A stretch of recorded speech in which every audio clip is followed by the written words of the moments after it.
for those keeping track of the calendar, Israel's 30-day deadline to get more humanitarian aid into Gaza has passed. So you might notice the date highlighted at the bottom of this screenshot there from October 15th, 2024. U.S. warns Israel it may withhold arms unless Gaza aid starts flowing. Now, they gave them a 30-day deadline in mid-October. And in early November, there was an election. So you can really see what this was all along. This was a pitch to the progressives that, hey, we're gonna hold Israel accountable after Election Day, so vote for us. This at the time was tweeted out. Barak Ravid, Secretary of State Blinken, and Secretary of Defense Austin sent a letter on Monday to Israel demanding it take steps within 30 days to improve the humanitarian situation in Gaza in order to avoid consequences in U.S. law for U.S. military aid to Israel. See letter here. Okay, so they made some specific stipulations about what they were looking for, enabling a minimum of 350 trucks per day to enter Gaza through upholding your prior commitment to allow assistance to enter Gaza consistently through all 4 major crossings, as well as opening a new 5th crossing. So a minimum of 350 trucks per day. There's a list of other demands, but that's the one I want you to remember in a few minutes. Now, understand here, before this list of demands, the letter reads, to reverse the downward humanitarian trajectory and consistent with its assurances to us, Israel must, starting now and within 30 days, act on the following concrete measures. Failure to demonstrate a sustained commitment to implementing and maintaining these measures may have implications for U.S. policy under NSM 20 and relevant U.S. law, which would prohibit military aid to a country that is acting in defiance of international humanitarian law. Now, notice the language here.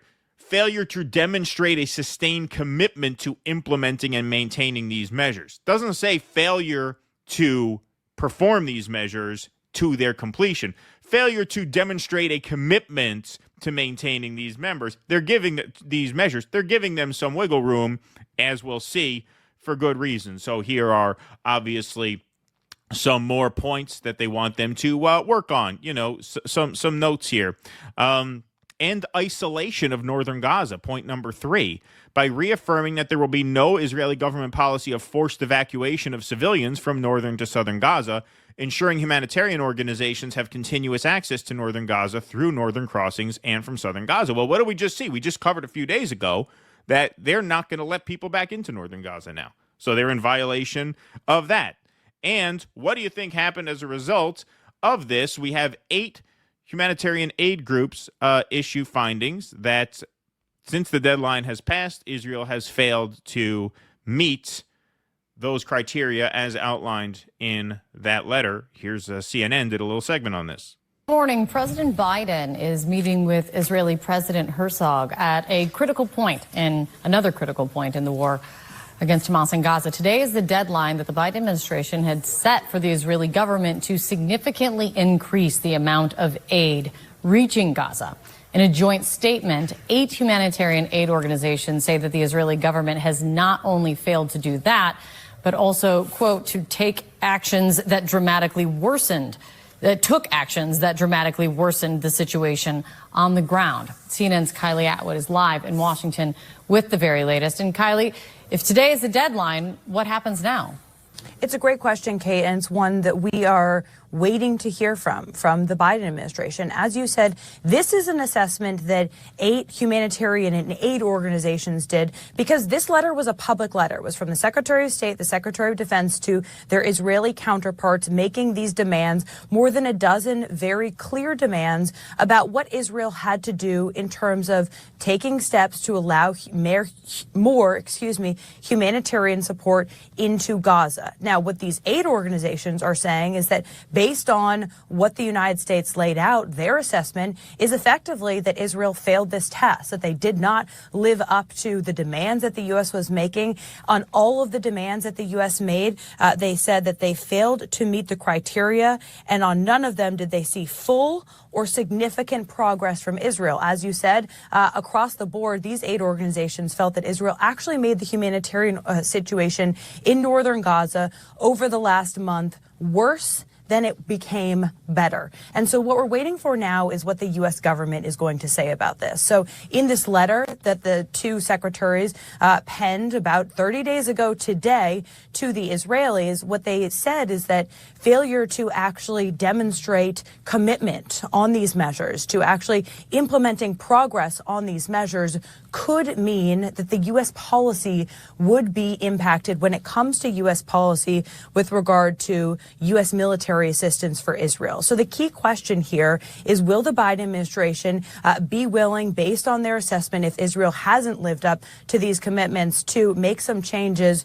to U.S. military assistance to Israel? The State Department at this point is saying that they weren't going to get ahead of any actions that the U.S. government may or may not take, and they've been in touch with the Israelis about progress they've been making throughout the course of the last 30 days on this. Kate? All right, Kylie, so thank you let's for get an reporting. answer Good to to see this you. question. What is the Biden administration prepared to do as the humanitarian situation in Gaza has worsened over this past 30 days, not improved, and after Israel has failed to satisfy those benchmarks? Well, what are they going to do? Nothing. U.S. to keep sending arms to Israel despite dire conditions in Gaza. These are the findings. The State Department said on Tuesday that it did not plan to decrease weapons aid to Israel as a 30-day deadline set by the Biden administration passed without the country substantially improving the humanitarian situation in war-devastated Gaza.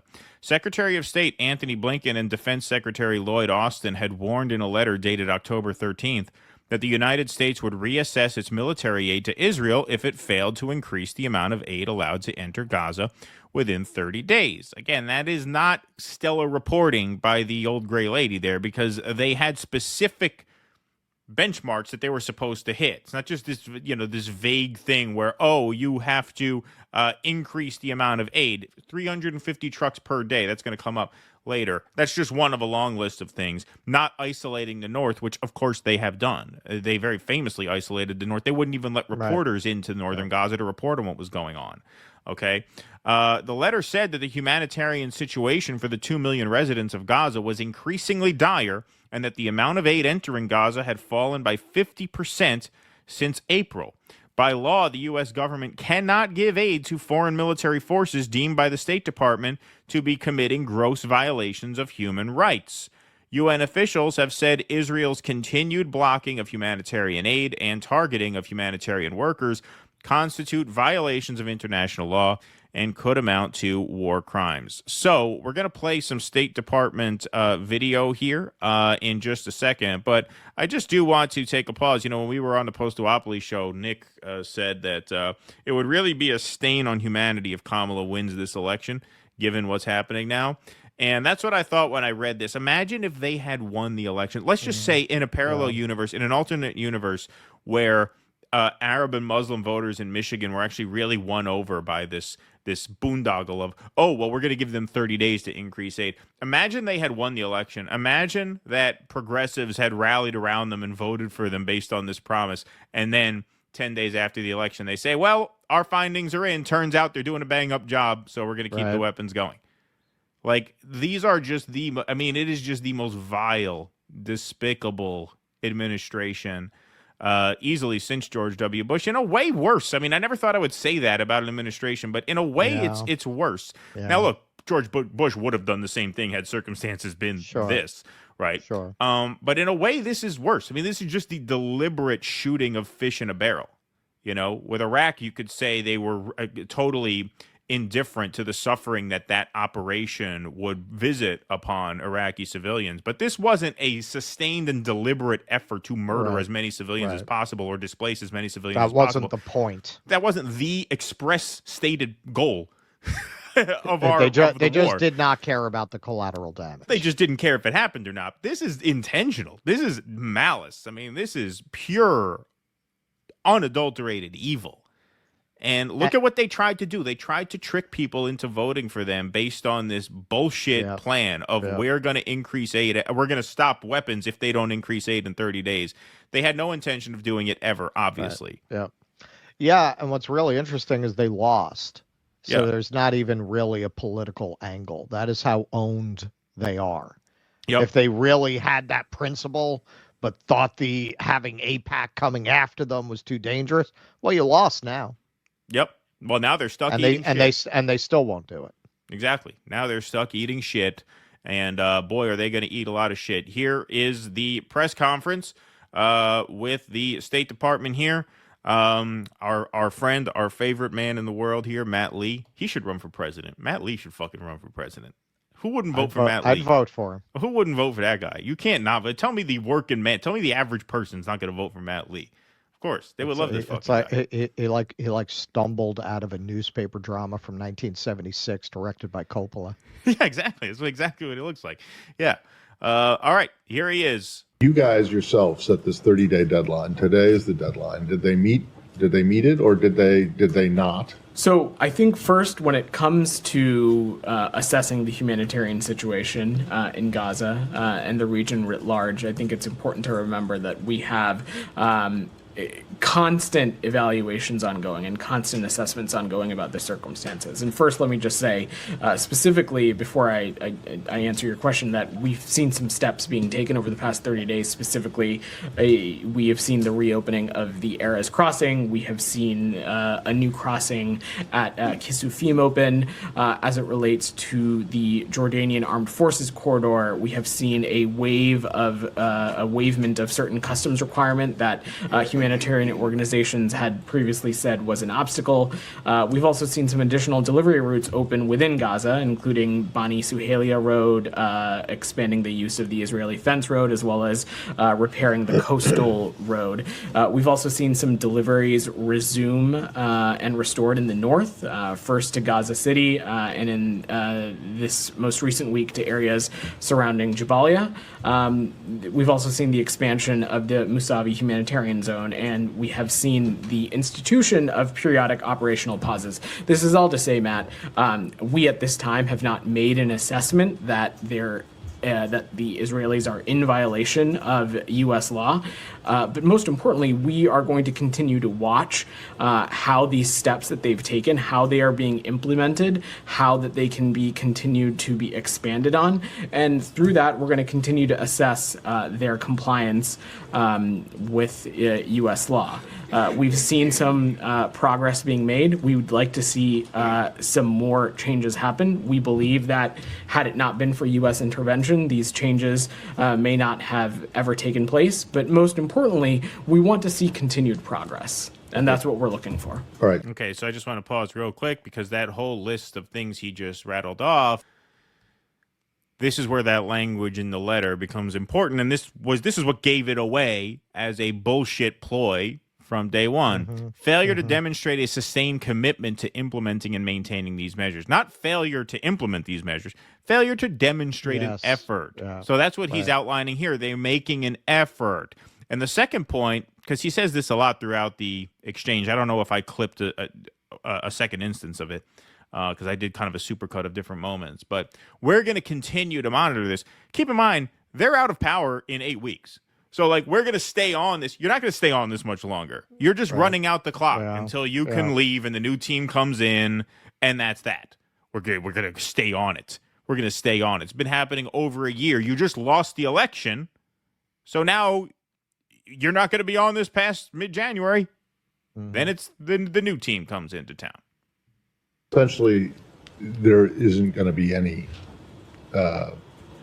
consequence for Israel not meeting the I certainly don't have a change in U.S. policy to announce today, Matt. No. But as you just heard me say, we are constantly going to assess the circumstances on the ground. We are looking for some of these steps that we've made. We want to make sure that they are sustained and expanded upon. And certainly, if we don't see that, if we don't continue to see steps in the appropriate direction, we certainly will enforce U.S. law. There's no doubt about it. But you guys were the ones that gave them the 30-day deadline. It's hard to see your answers today, such as they are, as anything other than kind of giving them a pass for not meeting the Certainly, criteria that were Matt, laid out in the letter. I would not view it as giving them a pass because one, no one is up here. Certainly, I'm not saying that the situation in Gaza or the humanitarian circumstances are rosy. It is a very dire circumstance,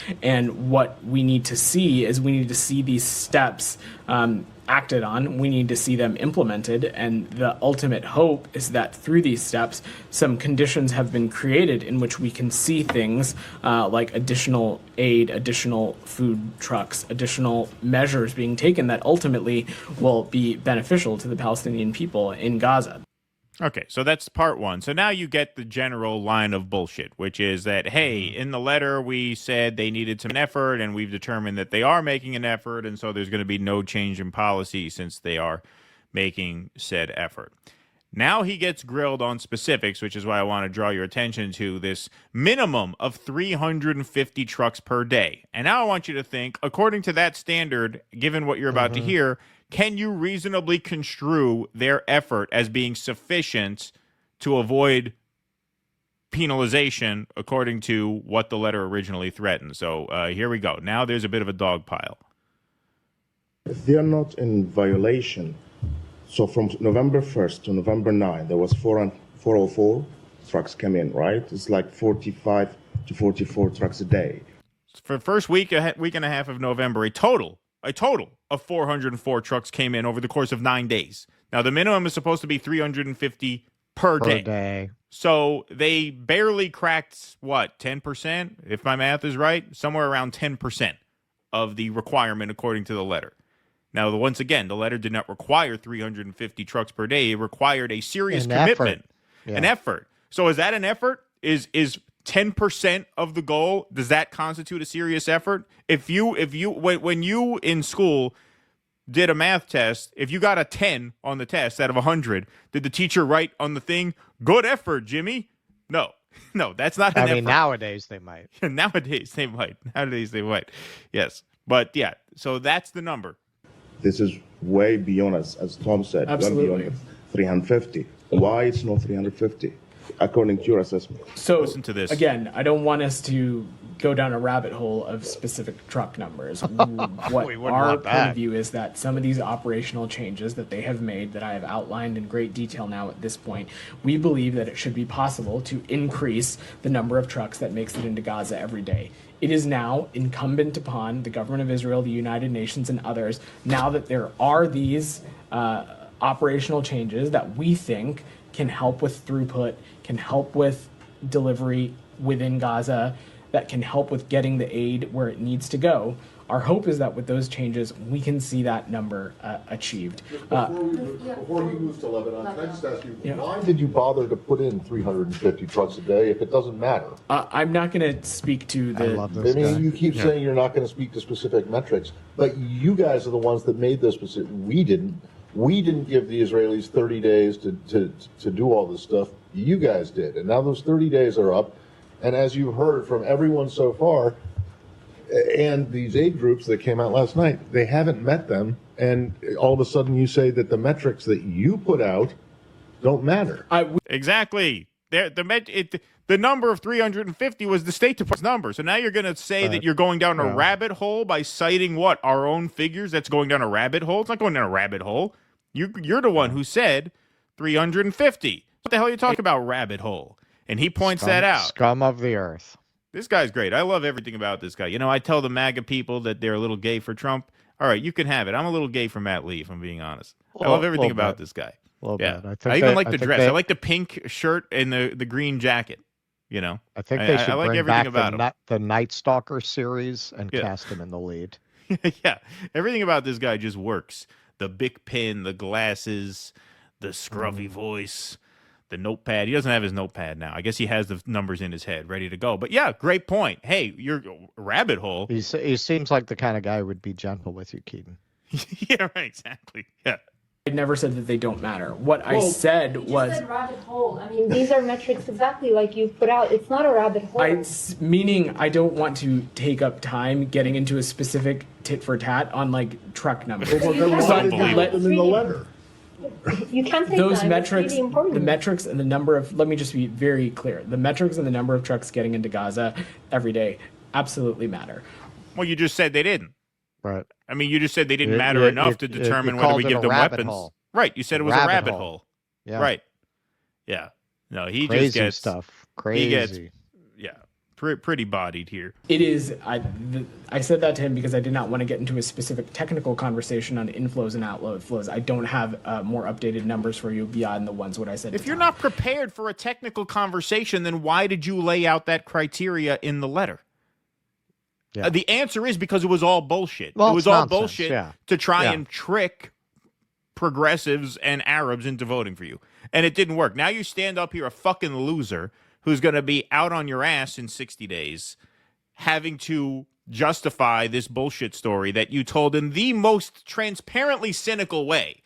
Like, the timing of that could not have been more obvious. In mid-October, you give them 30 days. Right after the election. Yeah, I mean, it's just unbelievable. And now you're caught in this lie as the losing candidate. It'd be one thing if you actually won. If you could at least boast to your buddies backstage, hey, turns out they bought it. We're here for another 4 years, whether they like it or not. No, you're a fucking loser. You come out a loser now having to sell this. And the credit to this team of press people, they're not having it. They are all over him here.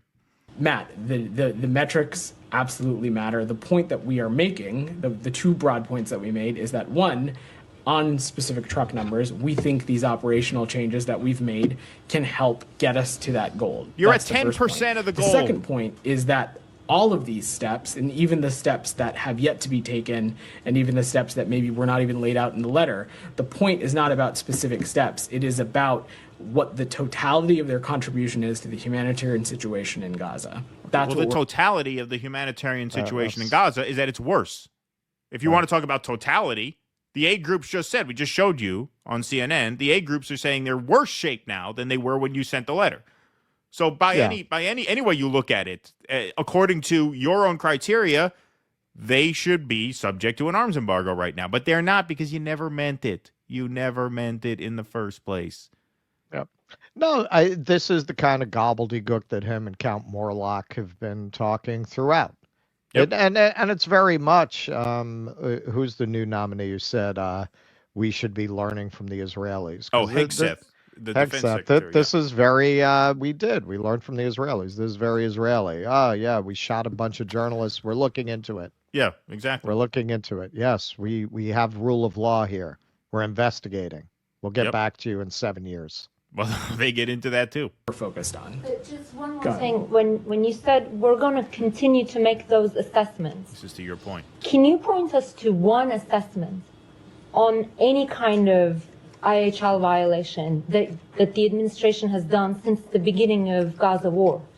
Humaira, since October 7th, when we have seen certain things take place that are inconsistent with perhaps maybe how we would have gone about such a endeavor, or they are inconsistent with international law, we have raised those and addressed those specifically. Oh, you have seen things that were inconsistent with IHL? What I'm talking about specifically is incidents that could potentially have had components of that. Okay, now look at the example he points to now. Example I would give is the incident involving World Central Kitchen workers. When that incident happened, the example is when the white people got killed. Now, look, that's not to denigrate. Those people were heroes, obviously. Not at all. Those people are heroes. They're much braver than I am, and it's a horrible crime that they were a victim of. But it is telling that the first crime he references there as a possible violation of international law. Lafredo's braver than we are. We wouldn't fucking set foot in that country. Of course. So that's not to dismiss what happened to them. It's obviously horrific. But it is telling that the first example of a possible violation of international law is when the Europeans got killed. Yep. I mean, that does say something about how they view. Well, of course it does. Well, that was how we covered it. We covered that on Jimmy's at the time. And that was our angle. Like, hey, yeah, look, not to take away from them, but there's a reason that all of a sudden the press's hair was on fire. All of a sudden, all these people who are giving Israel a free pass, Morning Joe, they're all talking now about about cutting off financial aid, hadn't said a syllable in that direction until a few white people got killed. Yep. We were very quick to stress the importance of the need for further deconfliction mechanisms, for greater communication. So when we have seen things, Humaira, we have raised them directly with our partners in Israel. Yes, you raised them, Vedant, but you're saying we're going to continue to make those assessments. And I'm asking you whether, I have not seen any of those assessments. Where are those assessments? Those processes, Humaira, are ongoing, and they have been ongoing. We've spent a great deal talking about them. Again, you're out of power in 60 days. They're ongoing. Your job is finished in 60 days. Many lines of efforts that the United States has to assess those kinds of processes, and that work will continue. Yeah, you need to get back to us on January 21st. Right, exactly. Will have an impact on U.S. credibility. You have clearly put out a letter, laid out specific criteria, and gave a specific deadline. And right now, you are basically not making an assessment line by line, or you're effectively saying, oh, that deadline was just to encourage them to take some steps. Are you worried at all that this might hurt, U.S. credibility? Because you don't seem to be following through. First, I think you're putting she words turning in my you mouth. straight again, Keaton? Say that. Yeah, Number right, two, exactly, yeah. Let us not forget and lose sight again, and I spoke a little bit to Sean, that some of the steps that we are seeing being taken are a direct result of U.S. intervention. Over the course of this entire conflict, we have seen steps that are undertaken because of U.S. intervention and the role and the kinds of engagement that our diplomacy has had. So I take that to mean that we are credible voices and we continue to be credible actors in the region. And time again, what we have found to be true through our engagement in our diplomacy is that perhaps interlocutors may disagree with the United States on policy, may disagree with our approach, may disagree with a policy that other countries are pursuing. But time and time again, we hear the call for the United States to continue to have a seat at the table and for the United States to continue to engage. Okay. By engage, we mean arm, equip, and fund a genocide. Well, exactly. That's why the United States is That's why, when what he's framing as, hey, they want us to have a seat at the table. What he's describing is other countries understanding the reality that we're funding the genocide. So if you're going to say other countries want us to have a seat at the table, well, insofar as they want us to blow the whistle and stop the genocide, yeah, because they know we're the only ones who could do that because we're sending them the weapons. They want you to take action. They don't want you to make excuses. They want you to take action, and they refuse to take action. So that is just like Nick said, what a stain on humanity it would have been if these criminals were rewarded with a second term, especially given, on top of everything else, the shamelessness of that stunt at the last minute to say we're giving them 30 days starting on October 15th. If that was not the most obvious ploy, I don't know what could have been. They couldn't have started the 30 days on October 1st so that they'd have to render a judgment right before Election Day. No, you start the 30 days in mid-October. The most obvious, the most cynical, the sleaziest political move you could possibly make. And now they have to come out here as losers and try and explain it away. Just pathetic. Yeah. Well, it's pretty consistent with how they've handled this throughout. Honestly, I did in the back of my mind think maybe because they're going out of power, they'll try to do something a little different. I didn't think that there was a strong case for that. But wow, man, you don't even have a political motivation except, I guess, that they want to keep that gravy train going into the next cycle. Yep. And that's what it's all about for these people. But hey, they have learned their lesson. They are thinking about Rahm Emanuel for DNC chair. So yes, clearly there's a lot of soul searching going on at the DNC now.